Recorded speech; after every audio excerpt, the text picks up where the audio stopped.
Parce que nous parlons cohésion nationale. Merci beaucoup, cher Chris. Moi, je crois que, en fait, j'ai plutôt un regard à deux volets. Le premier volet, c'est que chaque fois qu'on veut parler des dialogues inclusifs, c'est justement parce que les gens qui sont dans l'opposition, peut-être qu'ils ne se retrouvent pas par rapport au pouvoir, et ils veulent de chercher à tout le monde, de toutes les façons, comment rejoindre le pouvoir.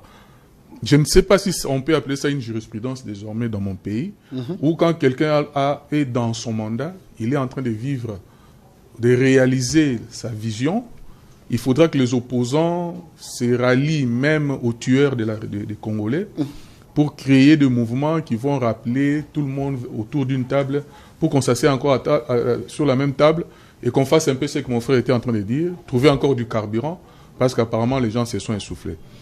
Ça sera désormais un malheur pour mon pays, parce que vous voyez que les gens qui viennent s'asseoir sur la table, ce sont des gens qui tuent les Congolais. Mais donc il faudra aura un but, Gilles. Ce dialogue aura un but dans le sens où même la communauté internationale, l'Occident nous pointe du doigt pour nous dire ce qui se passe dans l'Est de la RDC, c'est un problème interne, d'où il va falloir vous mettre autour d'une table. Raison pour laquelle il est quand même nécessaire ces dialogues. Vous et moi, on sait que le problème qui se passe à l'Est de la RDC, ce n'est pas un problème interne.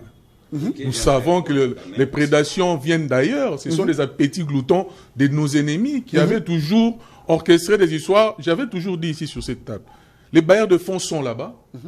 Ils engagent des gens, le Rwanda. Les Rwandais prennent des sous-traitants au Congo pour réaliser ce qu'ils sont en train de réaliser, pour des buts que nous tous nous savons. Et aujourd'hui, j'avais toujours dit, les chefs de l'État ont engagé des discussions à 3 niveaux. Il parlait avec les bailleurs de fonds, il veut parler avec le Rwandais, et il veut parler avec ceux qui sont en train d'instrumentaliser les choses ici chez nous.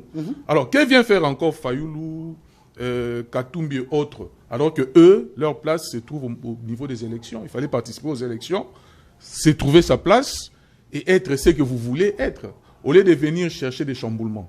Je ne suis pas ici en train de donner le point de vue du chef de l'État. C'est à lui qui revient le pouvoir discrétionnaire de pouvoir décider s'il y aura dialogue inclusif. S'il le pense, ça, je ne suis pas dans sa tête. Mais ce que moi je pense, c'est qu'on ne doit pas ici continuer à blanchir ceux qui tuent le Congolais. Parce que qu'est-ce qui va arriver ? Il faudra faire l'amnistie à tous ceux qui ont tué des Congolais, plus de 8 000, 10 000, 20 000. Ils vont revenir ici pour diriger. Celui qui aura le pouvoir demain, on va encore s'allier contre lui pour chercher à créer un problème pour qu'on vienne encore. Et ces problèmes-là, comment on les cherche ? On tue des Congolais et des Congolais par des milliers. Est-ce qu'il faudra continuer sur cette voie-là ?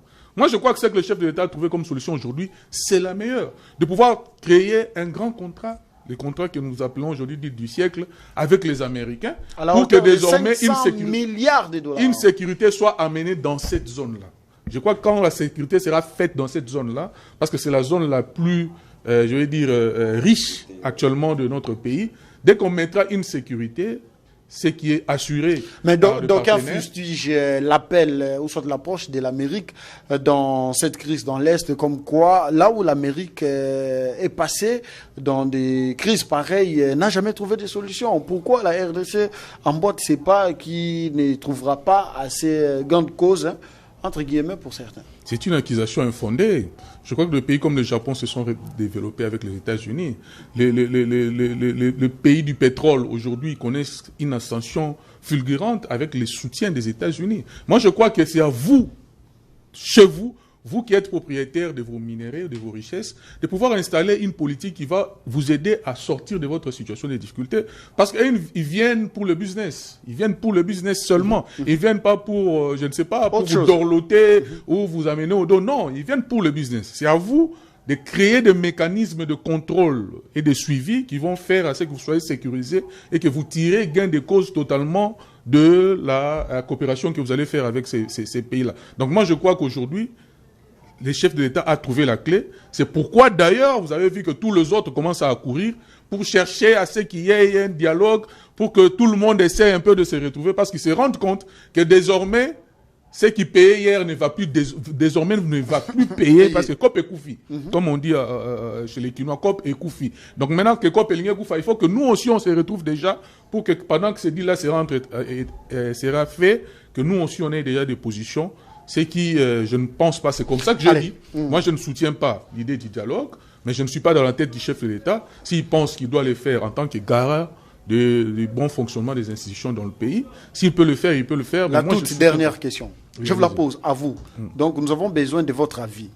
À l'heure actuelle, est-ce le dialogue inclusif élargi, parce qu'il va falloir inviter ceux-là qui sont dans la brousse, Nanga et Kabila pour Kinshasa, qui est dans l'armée, les appeler, les approcher, s'asseoir autour d'une table pour qu'il y ait cette cohésion nationale. Selon vous, le dialogue est-il opportun à l'heure actuelle?